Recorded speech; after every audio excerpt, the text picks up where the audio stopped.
Hey to Chiro Hustle. Sit back and learn from the greatest influencers in the profession.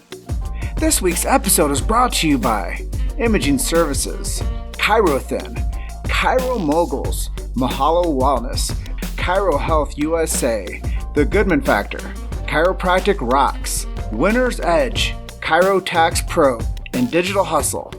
Let's hustle. Hey guys, welcome to episode 198 of the Chiro Hustle Podcast. I am your co-host, Luke Millette, and here's your host, Jim Chester.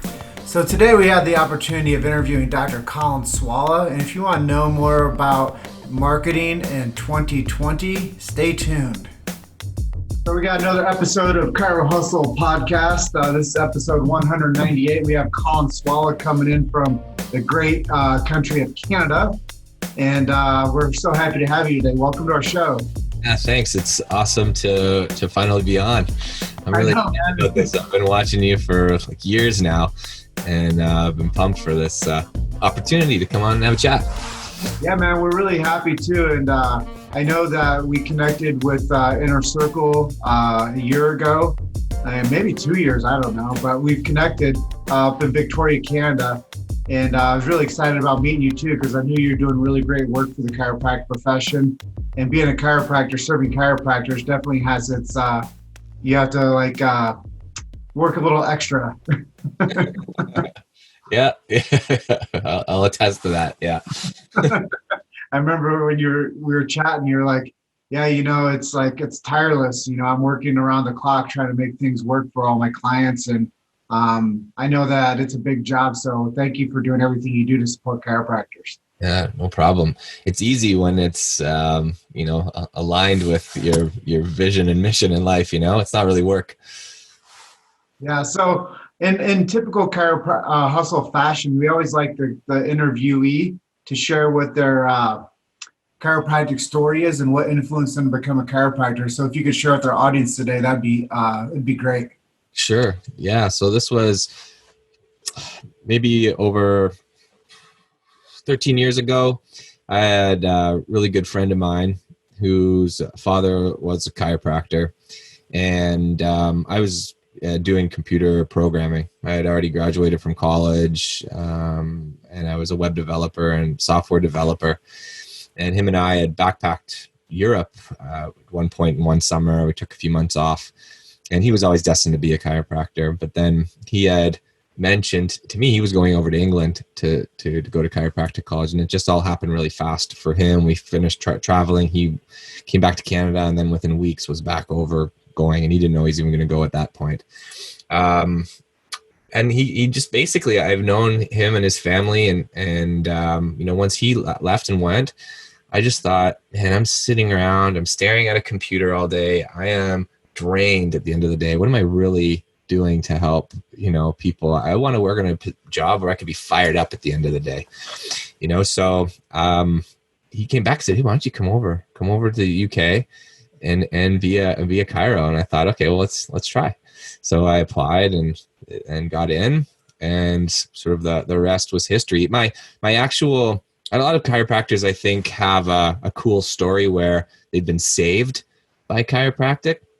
But I was saved after, because I decided to be a chiropractor for other reasons other than it, helping me initially.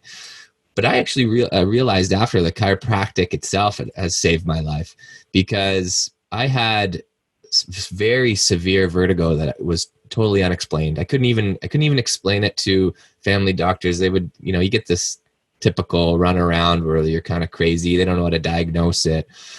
And just even simply by being adjusted by other students while I was there, it had completely been alleviated. And so you can imagine how hard it is even just to live your day-to-day life. I thought I was going crazy, but I thought, what's the difference here? And the only difference was I was being adjusted on a regular basis. And I thought, well, that's my actual sort of chiropractic story, because it just happened to come after I decided to become a chiropractor, because I wasn't really a patient prior. So chiropractic saved my life, really, and allowed me to get to where I am today. And luckily I was able to merge those two things, chiropractic and my previous profession into something new that I can help even way more people than I could help under my own roof alone. So maybe touch in a little more about your previous experience and how you're injecting that into your chiropractic knowledge. Like, what are some things you're doing to combine both things? Sure. Great question. But it's really kind of the other way around now, because I haven't been in practice for, I can't even believe it, but 3 years now. And so it was more of what I could take from a chiropractic perspective and sort of put more into the tech and web development side. And so through tragedy, usually things, I think amazing things come out of tragedies, at the time perceived to be a tragedy, but it turned into something pretty awesome. But my mom, I lost my dad when I was 15 years old from a heart attack. So I've really been close to my mom for the majority of my life. And when I was in my last year of chiropractic college, she called me up to tell me that she had cancer. And I thought, oh my gosh, no, I'm still have another year here. Like, I can't, what am I going to do? Do I come home? And so she told me to stay and finish. And so I did. I stayed. And fortunately, she had a battle. I had actually a really amazing chiropractic story too that we should maybe touch on, because this one's bigger than my own story as well. So I went home after she made it through the year, basically through her chemo. Nothing was working. Everything was going downhill. She ended up on a clinical trial to try to save her life. I came home. She started to get better. I decided to go back to the UK. I worked with a good friend of mine, Dr. Gavin Sinclair in Scotland, and Jim, you know him as well, Gavin. And but then my mom got sick again. I went back to Canada. I said to Gavin, sorry, I got to go back to see my mom. Anyway, she ended up on this clinical trial, and she lived for another 10 years, basically. And one of the most interesting things was I was adamant that she was getting adjusted. And I was also adamant that she doesn't see me. I wanted her to see and be a real patient, because I truly believe that, you need to have that proper experience in order to get the total benefit out of it. I could adjust her, but I wanted her to take it seriously in a sense. So she goes in, she has the intent on getting better. And so she saw a very good friend of mine who was adjusting her for years and years and years on a regular basis. What I thought was really fascinating about this, though, was on her clinical trial, she basically lasted as the last person on the clinical trial for 3 years longer than a previous person. Everybody else had been taken off because nothing was working. And there were times where I remember where she was getting adjusted and regularly, and then as some patients do, she was starting to fall off. And every time she fell off, and she would go in and have her blood tests, and they would do the blood test markers, and they would see that the cancer was starting to kind of take over again. And then she would go back and getting adjusted, and then it would go down. And I even questioned it myself, but after the third time of that kind of cycle, I thought, oh my gosh, chiropractic has actually extended my mom's life by a decade, So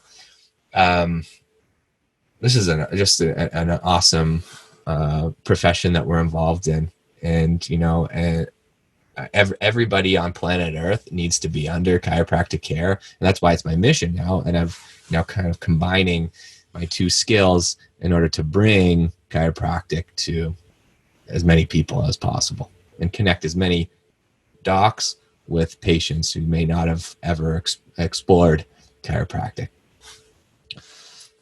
Yeah, you've touched on some really sensitive topics there, and that's the healthcare of the family. And, I think as I've come to learn that the hardest people to make influence are the people closest to us. Yeah. And I'm sure that any chiropractor out there, any health provider that's out there that's listening to this, or anybody that wants to make influence on somebody in their family, especially if you're the educated one, you're just kind of browbeating people and telling them to do it your way and whatever they thought before you became the educated one. wasn't good enough. And now you're the one telling them how to like live their life because whatever they were up to wasn't serving them. And now you become like the authority that you might be the little brother, or you might be the underling, or you might be somebody that like all of a sudden feels like Superman because you have a degree and you can tell people how to like live a better quality of life. But I do think you're right on, because the connection between a family member and getting care from the provider who is you, it's just different. Yeah. And it comes from a different resonance. And I think that that could be something we could expand on a little bit too, is why did you feel that the care that you had provided would have been different from the care provided by someone else? Well, for one, I think that when she was first diagnosed, this was all new territory for me. And I was just a new graduate, little experience in being able to sort of communicate effectively, especially to family when there's emotion, like high emotions involved. So I came in militant, right, initially, and I was like, I don't care what they're saying. You need to do this and this and this and this. And what you want to do is wrong. You need to listen to me. And all it did was just create this crazy tension, and all it was driving us apart in a sense. And it took me years to mature and realize that I just need to support her, and so that's what I decided to do. So I think also because that happened initially, she was kind of tuned out on me as a practitioner, because I wasn't listening to her. I was just telling her. So there was no hope for me, I think, to be her an effective doc at that point, or as a guide to healing. And so I positioned it well, where I put her in the hands of somebody that I trusted very well, who has a huge heart, is amazing doc, and would definitely be able to guide her. And so she would listen to him. And then, I don't know, maybe that decision might have extended her life a few years, Well, you touching on that, it makes me just go back to like chiropractors that are couples. A lot of chiropractors that are couples don't get consistent care from their significant other. They go get adjusted by someone else because it's just different. Yeah. And I think that that's something really hard for the ego of the practitioner to say, well, I can't provide care to the people I love the most, but I should send them to somebody else that will take care of them, that I trust. And I think that that's a big ego shift for people that are become doctors, to say, I don't want to take care of my family. I want somebody else I trust to take care of my family. Yeah, for sure. It works the opposite way too, as well, I think, because I'm trying to tell my wife that she needs to go see somebody else, but she prefers to want to see me, so she doesn't necessarily fully understand the reason why. She's like, why would I do that? You can adjust me here, at the house or whatever, Not that we're allowed to do that, I don't think, by the way. Can you pick that part out there, just in case the board's listening? But, I mean, I'm sure most of the chiros do it anyways, but, so yeah, so it works in reverse too, prefers to be adjusted by me. Yeah. And, I think that there's a very wholesome thing about being able to take care of your own too.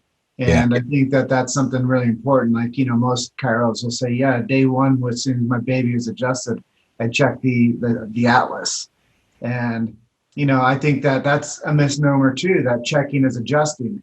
So I think that we have to make sure that we're checking the people before we determine that there is an adjustment that's needed. Yes. So I think that that's a really important part too of chiropractic, is chiropractors don't guess with health. They check before they adjust, and they don't move anything that's unnecessarily to be moved. Right. So I think that it's a big energetic thing too. So you're talking about love, you're talking about profession, you're talking about helping more people, you're talking about extending life, you're talking about pushing back the decade of cancer on your mother. I think those are all really powerful stories, man. And I know that, having like a wife that's any day now going to have a baby. It's important. It's important. I look scared. It's important to keep her healthy. Oh yeah, absolutely. For sure. Yeah, and then there'll be a new family member too that needs that too, right? Yeah, man. So based on, your progression, with your career and going to school, did you go to school in England? Yes. Yeah. So your progression of going off to school, backpacking through Europe, and now being a professional, being a chiropractor, and running marketing programs for chiropractors. What keeps you fired up? I mean, do you have any quotes that you follow or anything that you like have written on like your wall or anything? I have one word actually that it just seems to be the thread that holds it all together. As long as I know I'm doing like what is at the top of my values, like the thing I'm doing every single day, all day long is just at the number one thing that I should be doing. And I believe I am doing that. Then the word is just perseverance. There's been so many ups and downs and challenges and times where it's almost been all over, and it even happens sometimes week to week where it feels like, oh my gosh, this is the end. Okay, now we're moving on to something else, and then something huge happens the following week, and you would never ever get those new amazing opportunities without perseverance and being able to push through. But I think that you do have a natural tendency, it's to be able to push through when you are sort of aligned with your values in life, and because it's not really work, then you'll take any challenge that comes at you, kind of thing, because it's not a job anymore in a sense, right? So earlier you mentioned that part of your mission is getting everyone on planet Earth to a chiropractor. And I'm curious to hear your thoughts on how the planet might change if that were to happen. Well, it's never been more important than now, probably in the existence of humanity, for people to be exposed to or learn more about a different way of looking at health. When doing my doctor's reports for the last, the 10 years that I was practicing, the stuff that I was sharing and telling people, and I thought, wow, this is really important. They need to hear it. But it's like in the last 6 or 7 months, it's never become more apparent to me how important that message was. Just not necessarily like I would speak with them about the healthcare system, and how it's set up amazing for emergency care specifically, but it's failing completely when we talk about health care, and right now we need to be talking about health, and nobody's talking about health. The only group of natural healthcare providers out there that I believe have the strength to, because we've done it before, to really go up against, I don't want to say the establishment, but you know what I mean? The only people that I think that have the knowledge, not necessarily just the knowledge, but the knowledge and strength combined to fight against the system, are chiropractors. So if we were to get everybody to be under chiropractic care, the message in people's heads with future pandemics and just the future health of humanity would be entirely different. It wouldn't just be a focus on sickness all the time. It would be more of a focus on thriving and health. And I don't really need to spell out, I think, what that would do for humanity as a whole. But at the pace that we're going on, the direction that we're going on now, I'm scared. I'm terrified, if I can be honest, and who's going to save the planet, really? Honestly, who's going to do it? And chiropractors, I think, are positioned. I think though, what's happening now, especially with COVID hit, the arm came down right away, you know, especially here in Canada. Chiros were starting to be outspoken a little bit more about, you know, immune system connection with the nervous system, even just actually simply messaging, like saying the word immune. Chiropractors were getting basically complaints against them for that. So it scared a lot of chiropractors from speaking out. You know, I think it might have been a little bit easier for me because I'm not in practice. So, but for them, you know, they didn't want to lose their licenses. So I don't know. I find it to be a very frustrating time because I don't know, utilizing social media and speaking out publicly is the fastest way to be able to get a message out to the masses. You know, I know the docs are not holding back on what they're telling their patients in the office, but we need to hit a bigger platform on a different medium to be able to reach more people without such a pushback from our regulatory boards, as if health is a topic that we shouldn't be talking about. You know, so anyways, it's very frustrating. Yeah, you know, me listening to you, I've heard some like mantras that have like channeled through like the course of my 11 years in chiropractic, is that there's no money in health, and there's only money in sickness, and chiropractors shouldn't be reimbursed by insurance companies because the adjustment's not a medical procedure, and that there's you know, a huge confusion from the market of people that have their premiums and they pay for healthcare. They're part of like a system like in Canada where they can get care because they, you know, it's built into their tax structure. Or maybe I'm understanding that. But anyways, if you think about like what's provided to a person, especially in the States, they're like, well, I pay for insurance. Why doesn't it cover it? Mm-hmm. And is it true that people think that there's no money in health, or is there only money in sickness? Well, they definitely, in whether it's insurance in the US or like the healthcare system here in each province in Canada, they don't want to pay for health.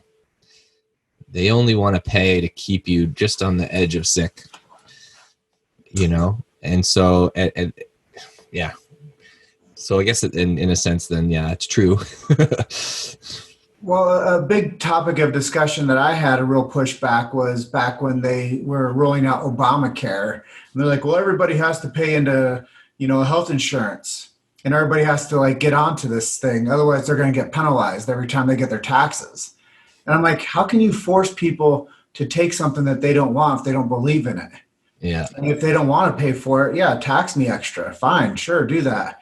And I was like, sure, I'll pay into it if you guys buy me my gym pass and pay for me to subsidize organic vegetables and fruits into my diet. If you pay me to get pure, clean, purified water, if you pay me to like get like athletic gear to go hiking with and like to go running with and to do like healthy habits that promotes real health, that's health insurance. Mm-hmm. So I was like, if I pay into something like that, yeah, I'm for it. I'm for it all day. Like, pay me to get like an annual blood work done to make sure that like my levels are good and I'm not sick. Sure, I'll do that. Pay me. I'll pay into a system that gets my teeth cleaned and teeth checked up, and, you know, pays my gym membership and, you know, provides supplements to me. That's health. Mm-hmm. So they should call it sick insurance and not health insurance, because I think that the paradigm of like wording, what we're believing right now, social distancing is actually physical distancing, and health insurance is really sick insurance. And I think that people just kind of got the whole like semantics wrong when they started believing that if they're going to pay into a health insurance policy, it was actually going to provide health to them. It actually saves them from dying. Yeah, absolutely. Who's gonna share that message if not chiropractors though? Like, who else is actually with authority sharing that with people? They're not going to get that from the medical community, you know? Well, we're even finding That kind of talk. We're even finding it more now that the people that are inside of the machine of the medical profession that are actually like got degrees to like be basically pharmaceutical pushers, that they're like, hey, we want our people to be healthy too. And then they're being silenced. So I think that we have to just really be like on the forefront of supporting one another and knowing that ADIO, the body heals from within, and that we don't need anything extra in us. We simply need no nerve interference like your mother. Like as soon as you cleared up the nerve interference, the body heals. And I think that some of these things are kind of like, well, you can't tell people that you adjust them and it has an impact on their immune system.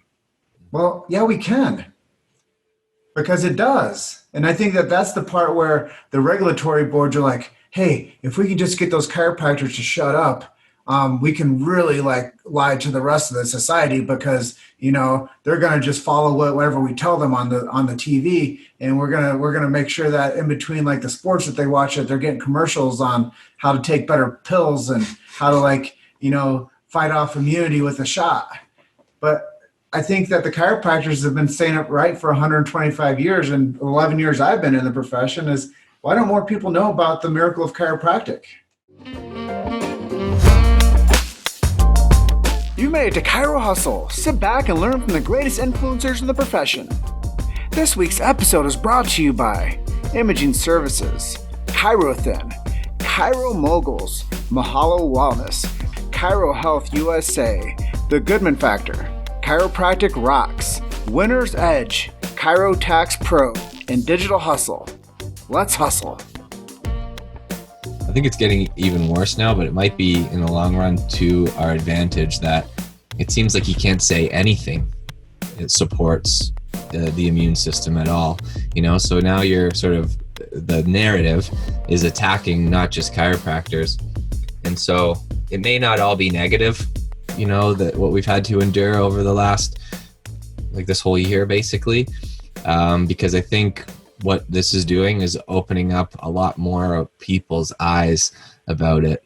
And maybe on the tail end of it, if I'm an optimist, is that there will be more people under chiropractic care. There will be more people taking their health seriously to help, to fight off any future things that come, as opposed to relying on the big, I don't know if can you say the, you can say that the V word on Facebook. I don't know, you get this whole video banned if we do that, but just relying on that to save you, So I don't think people want that at all, actually, now, it's just great. Another positive I think that's come from this. So expanding on that a little bit more, where do you see chiropractic heading in the next 20 years?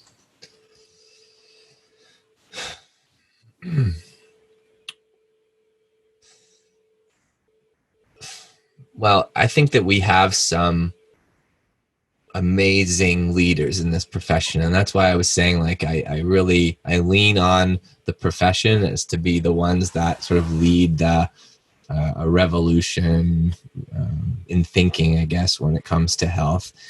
And so because of that, as long as we have people in succession from those amazing leaders, there'll be another group that will come and take over. Then will be, chiropractors in 10, 20 years should be at the forefront of the hopefully the fight is over, and there is a full health and wellness revolution, and chiropractors are sort of, at least sitting at the table when it comes to just like making health decisions for our countries, which they should be. It's crazy that they're not. They're leaders in health, not sickness. They let the sickness people do the sickness and start bringing up people that know health, to start making health decisions. Well, what you're saying, and I hope I haven't been off base with anything I shared earlier about how I view like the health insurance stuff and the actual sick insurance and how that paradigm is actually misunderstood. But as you mentioned there, I think a lot of it is the people that are in leadership positions, like at the universities and at the state regulatory boards or the province regulatory boards. They're just taking money from the wrong people, and they've been bought. And when you buy somebody, you buy their signature. And when you buy their signature, you buy their diplomacy. When you buy their diplomacy, you ban the voice of medical freedom, and you ban the voice of health freedom. And I think that that's where we're at right now. It's a shadow band from people that have been bought at the top that are telling the soldiers that are out there working and doing the true work that their voice shouldn't be heard anymore. If not, we're going to come in and check your PPE, and we're going to make sure that you're physically distancing from people, and we're going to make sure that your table smells like Lysol. Because if it doesn't, then you're not taking care of people properly under our sanctions. And I think that that's where the whole conversation comes full circle, is that the people that are top at the schools that are making decisions for the people that are getting educations are changing the curriculum based on taking money from the wrong people. Right.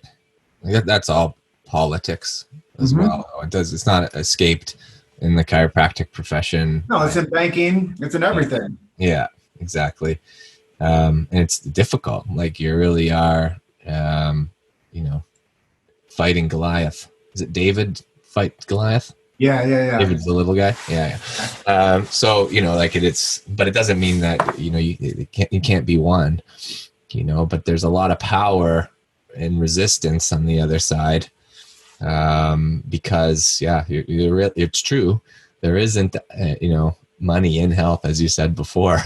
So, but there's money in sickness, and so the money, and the power usually follows the money, and it's cycle. But there's money in healthy people. Exactly. Yeah, totally. But that requires a revision of the system in a sense. But a cycle needs to be broken in order for that to happen. As crazy as it sounds, having a system that puts people's health and well-being at the top of the list would be what it would take, because it's not like it's impossible to do. It's a pretty simple formula, but you're going to be taking away money from some super powerful people. And so you have to break that cycle somehow, in order to implement that, But it comes from the people though, anyways, right? So like the problem isn't necessarily that, like, it's not like it can't be done, but when if the majority of the population is still stuck in the cycle themselves, but think about organic food, for example. Like organic food didn't just show up on the shelves of the stores because the grocery stores were had this epiphany that they wanted everybody to be healthier. It was because the people out there were like, this is what we want. If you don't put it on your shelf, we're not going to buy from you. So the system changes based on the people. So the power is always in the people. And this comes back to the importance of chiropractors being the ones that are spreading the message, because the more people that can start to think a little bit differently, that's how you break the cycle, So let's talk about spreading the message a little bit more. What do you think are the most effective strategies to market chiropractic and to get new patients into doors? Well, I mean, I'm biased on this one, obviously, because I've been doing it for the last 4 years, but like right now I've had clients of mine just, a lot of pressure on me. They said, listen, we can't do anything anymore right now. Like there's no screenings, no nothing, you could go stand literally on a soapbox on a corner and scream and your message out there. But the reality is not everyone's going to do that. So it's all right now, it's like all online and internal referrals. So I think that it's so important that people embrace it. This is going to be a little bit of a fight, I think, for, this COVID thing doesn't seem to be going away anytime soon. So sort of rethinking of how we need to get our message out is needed. And because I would say that I've been immersed in social media and online, that, that is the direction. The challenge that we're faced with, though, is that we have gatekeepers, right? So right now, I would say, 99 of the marketing that I will do for clients is on Facebook. The reason is because it's the most effective for the least amount of money, basically. And it has the reason why it's the most effective because it has the most diverse, demographic of eyes seeing your advertising campaigns. But how dangerous is that, though? Right? Because I'm waiting for the holy grail of a new platform to come around. I live and breathe this every single day. And I am every day, not only just working with our clients and new clients, but I'm trying to figure out new things that work and new platforms that work. And it is really hard to try to get the same. So my point is that with Facebook as a gatekeeper, overnight, for whatever reason, they could put the stop on the whole thing. Google as well. So we have a natural health blog called Family Health Advocacy, which is also integral into the marketing that we do for our clients. And you're at the mercy of Google. If all of the eyes are on there, what about YouTube as well? Same thing. The censorship that's happening, the results of the search and the restrictions. Google's now their parent company Alphabet is a pharmaceutical company now. They invested like $750 million into GlaxoSmithKline, I believe. So they have a vested interest to start to suppress natural health information. So online is the way to go. But I'm just pointing out that the limitation of that at the moment is that there's only a few gatekeepers. So what we desperately need is a bit more diversification of platforms that we can get our message across to people on, but it's going to be online. That is something I've been curious about. If, God forbid, Facebook were to disappear overnight, what would be your second platform of choice to advertise with? That's a really good question. Is Instagram going out with Facebook as well? Are you taking those two off the table? No, they do kind of go together. Okay. Well, like Instagram and Facebook kind of go hand in hand anyway. So if Facebook was gone, then Instagram would definitely be the fallback. But I would definitely, you could still do it. It's just the cost goes up, so you can effectively run campaigns with Google search. And, but I did a YouTube video actually on what I thought was going to be the next big juggernaut platform for marketing for chiropractors. It's on the New Patient Generator YouTube channel. There's only a couple videos up there, but both worth a watch, I think. And in that, I share that people are talking about TikTok, and I don't believe it's TikTok. There's a maybe I'll just give it away, but it's a good video to go watch anyways. But Nextdoor, I don't know if you've heard of Nextdoor. Mm-hmm. Nextdoor, they don't have the advertising platform yet, but it is a fantastic platform for exactly what we want. Lots of eyes, local neighborhoods, and it's all based on recommending services that are local to an area, right? So all of our ads are localized. As chiropractors, they're only going to travel so far to come see you, unless you're DeMartini and people are flying in from, when he was practicing anyways, flying in from other countries and stuff to get adjusted. But, typically people are coming from the neighborhoods, and Nextdoor is built all around that, so as long as they could get a good advertising platform in place there, that we can utilize, and more and more people join, which I believe it's growing like mad. It's 12 years old or something like that, so they've been in it a long time. Then we'll see that could be the next big one. So do you see any other emergers like this Parlor thing or this MeWe platform? Do you see those as ever being players in this arena? And eventually, the big battleship gets sank, and people are like, I'm tired of being censored, and I don't want, to have my, I don't know. Well, the youth movement matters too. Like, what are the kids like matriculating into? Yeah, exactly. And the answer is yes. It's just time. So I'm keeping my eyes on that, and but it all has to do with audience size. You definitely need to have a platform where you have the most diverse demographic, but also the biggest numbers. Facebook still is just the biggest for that. You have my 89-year-old grandma's on Facebook commenting on my posts and stuff like that. And so the kids have shifted and moved off, but we're typically for chiropractic having kids come into our office through referrals from the family anyways. So we don't really wanting to market to kids. And that's my problem with TikTok, is that the age range is so narrow, and it's more the younger kids. So if that grows and expands, then maybe that could be one, but I highly doubt it. But the other rivals to Facebook, absolutely. There would have to be just a mass exodus. And once the majority of the people go, then the rest will follow, kind of thing. But right now, there's just not enough people over there on those platforms to really have much of a success. So I tell people this all the time when they interview me. I'm like, well, people need to focus on new school marketing, which is digital marketing. They need to do videos. They need to do Facebook Lives. They should probably start their own podcast for their practice and stay in touch with their audience and interview local, businesses that are doing really well in their local market. And they should bring other people on so they can become referable.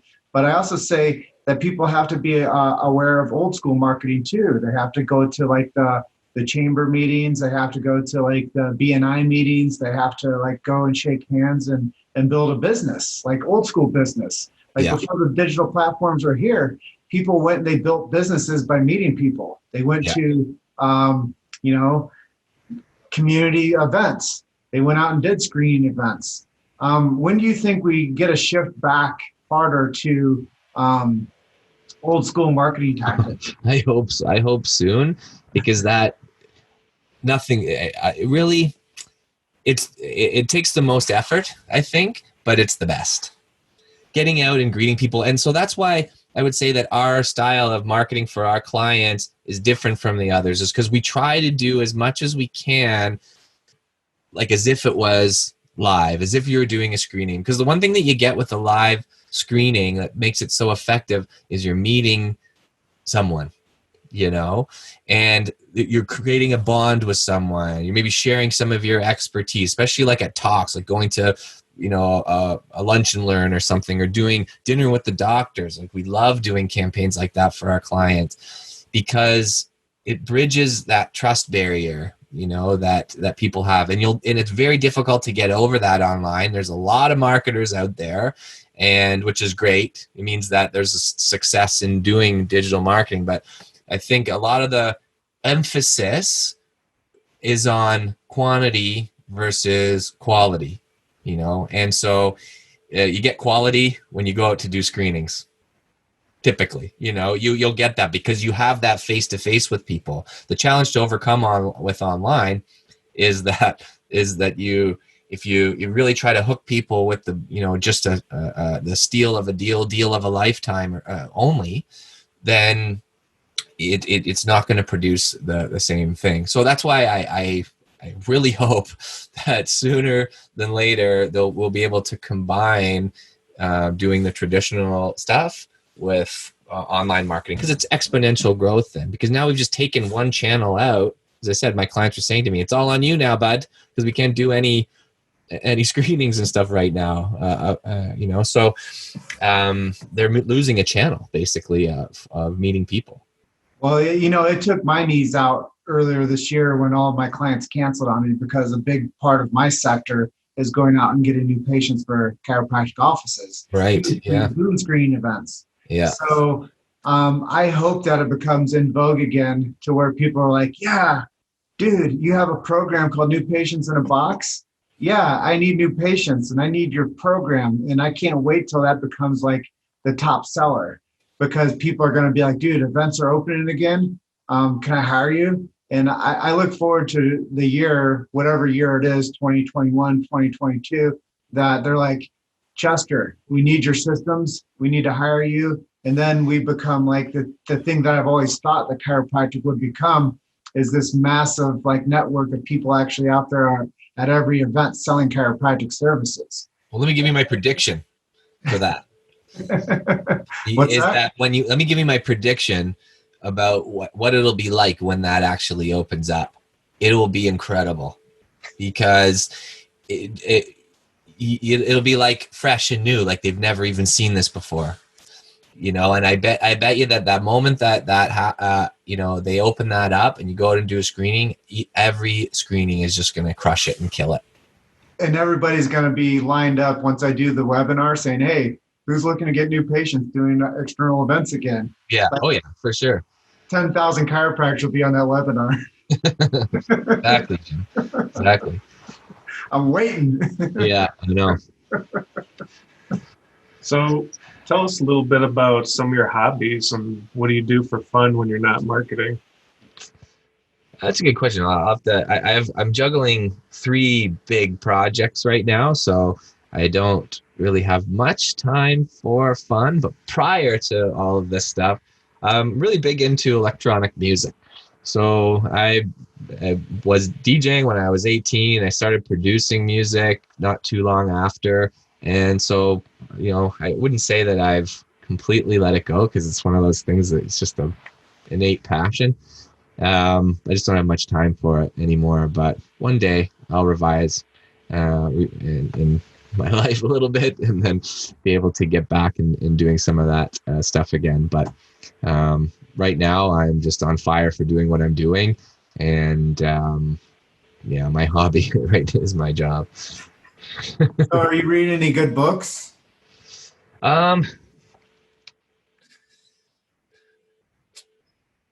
recently, but I would say the one book I think that's changed my life is a book by Michael Singer called The Untethered Soul. And it was a book that really sort of tied in.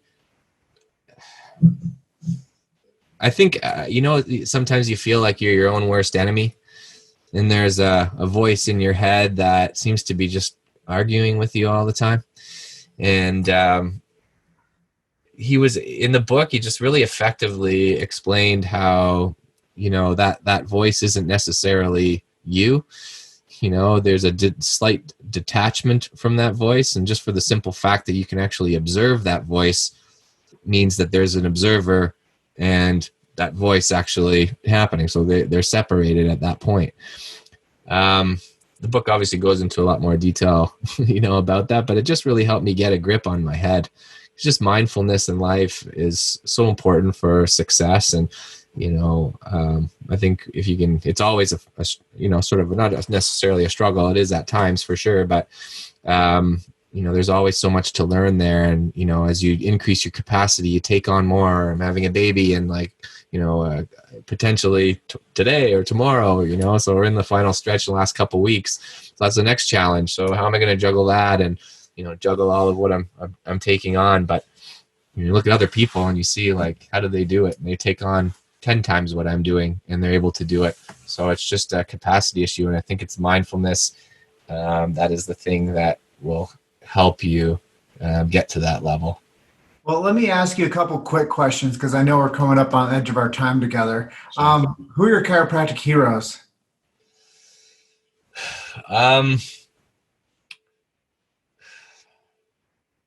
Well, definitely Dr. John DeMartini is an absolute. I've taken a lot of his stuff in. I've done his breakthrough. His material and stuff has really changed my life. He's not necessarily practicing anymore, but he's shared a lot of his chiropractic stories that fired me up through chiropractic college, and so definitely I would say that he's at the top.